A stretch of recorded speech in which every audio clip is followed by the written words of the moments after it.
намын шинжилсэн бодлогын хүрээнд намын дүрм дэд шүүхээр батлагдсанаас хойш 2 дугаар сарын 25-ны өдрөөс хойш яг энэ дотоод сонгуулийн ажил бол чигдэрч эхэлсэн. Тэгээд нутаг дэвсгэрийн дэд зүйл гэж байгуулагдаад миний би Өвөрхангай аймгийн нутаг дэвсгэрийн дэд зүйлийн дараагаар сонгуультай ажиллалаа. Өвөрхангай аймгийн хувьд бол намын дотоод сонгуул ямар нэгэн бодлоо хуваагдал талцал үл ойлголцол байсангүй хөрнөх сайхан тийм тогтун зөв сонгуул болж өнгөрлөө. Миний одоо Өвөрхангай аймгийн намын хорооч нь саналын эрэхтэй 164 гишүүн одоо баг сум дас бүрдэж орж ирсэн.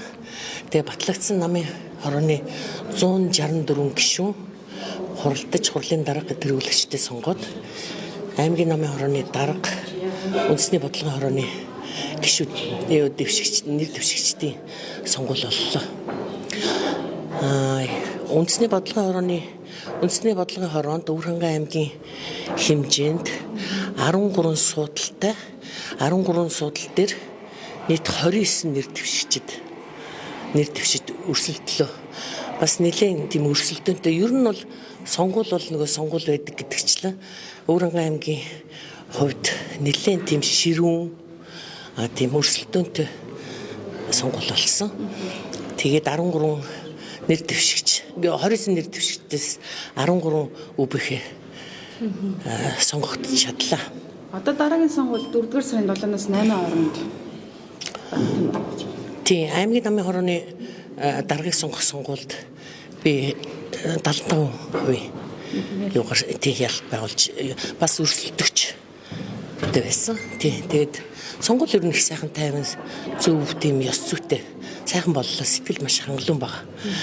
За одоо дараагийн ажил 4 сарын 8-нд намын их хурл хуралдана. Тэгээд 4 сарын 17-нд үндэсний бодлогын хороо бүр мөрөлтгөнээр уралдах юм билээ. Одоо энэ Арслан намын дотоод сонгуул гэдэг нэрийн дор гишүүд улсын хурлын үндсэн ажиллагаа хийхгүй шаардлага тавьж байгаа нэрийн дор энэ Арслан нам дотоод сонгуультай анхаарал хурал хуугаа хаяа явууллаа шүү дээ. Одоо чуулганчлаа 2 дахь 7 хоногт орж ийн. Тэгээ магаш ер нь Арслан намын байр суурь хэвээр үргэлжлээд бас чуулганд орохгүй юу? Сүүлийн үеийн мэдээлэл юу байна? Намдаа ярих гэсэн. Зүгээр ер нь Арслан нам төрийн ажлыг гацаах тэр одоо тийм юу байхгүй л дээ зорилго бол агуулаагүй. Ер нь 42 гишүүний 41 нь 100% саналаар улсын их хурлын дарга парламентыг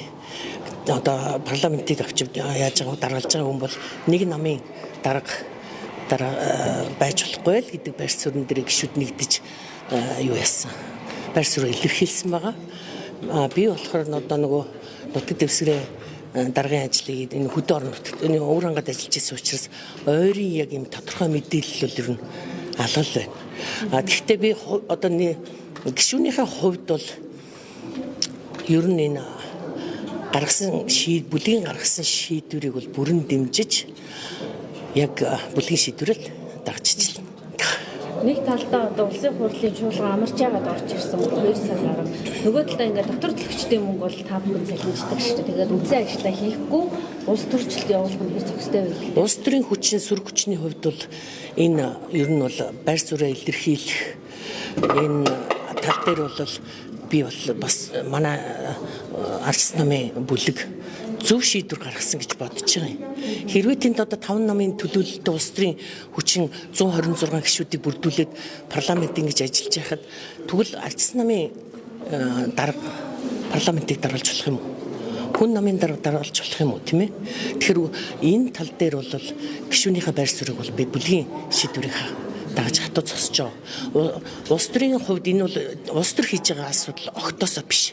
Энийг бас буруу ойлголт сэтгүүлчид нийгэмд өгч болохгүй.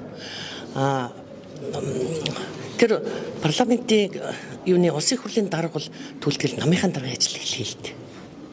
Тийм намын даргын ажлыг л ажлын өгөл тэгэл улсын хурлын дарга өөр одоо гишүүнээр сонгох ёстой шүү дээ. Намын дарга улсын хурлын дарга хийснээрээ парламентын талхлаад яаж нөлөөлж байгаа гэж бодож байна. Шинэ мэдээлэл Гэхдээ сая одоо жишээ нь ингээд улсын их хурлын хаврын чуулганы нээлт болоход та бүхэн бас харсан баг. Би бол одоо хувь гишүүнийхээ хувьд бол надад бол нэлээд тийм эвгүй сэтгэл төрж исэн.